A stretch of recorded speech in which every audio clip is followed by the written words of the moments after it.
আজকে রিহুর পিসির বাড়িতে লাস্ট ডে, কারণ আজকে আমরা আমাদের বাড়ির উদ্দেশ্যে রওনা দেব।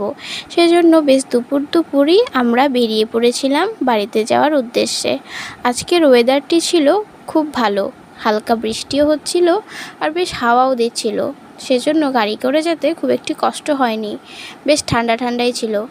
আমাদের বাড়ি যেতে যেতে যেহেতু সন্ধ্যা হয়ে যাবে, সেজন্য বিকেলে একটি রাস্তার দোকানের সামনে দাঁড়িয়ে আমরা এখানে কিছু খেয়ে নিয়েছিলাম। আমরা নিয়েছিলাম একটি পরোটা তরকারি আর নিয়েছিলাম সঙ্গে 1 কাপ চা। তো এই তো আমাদের আস্তে আস্তে বেশ সন্ধ্যাই হয়ে গেল বাড়িতে। তো পৌঁছে গিয়েছি আমরা বাড়িতে। আর রিহু বাড়ি এসে আনন্দে আধখানা। ও বুঝতে পেরে গেছে যে ও বাড়িতে চলে এসছে আর প্রচণ্ড খুশি।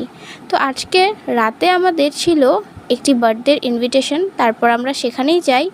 ওখানে দিয়েছিল ফ্রাইড রাইস, তারপর দিয়েছিল বেগুনি, মুগ ডাল, পাঁপড় ভাজা, কাঁচা কলার কোফতা আর সঙ্গে ছিল পনির।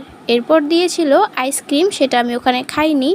তো এই তো আজকের আমার দিনটি এতটুকুই। ব্লগটি কেমন লাগলো জানিও, ভালো লাগলে চ্যানেলটি সাবস্ক্রাইব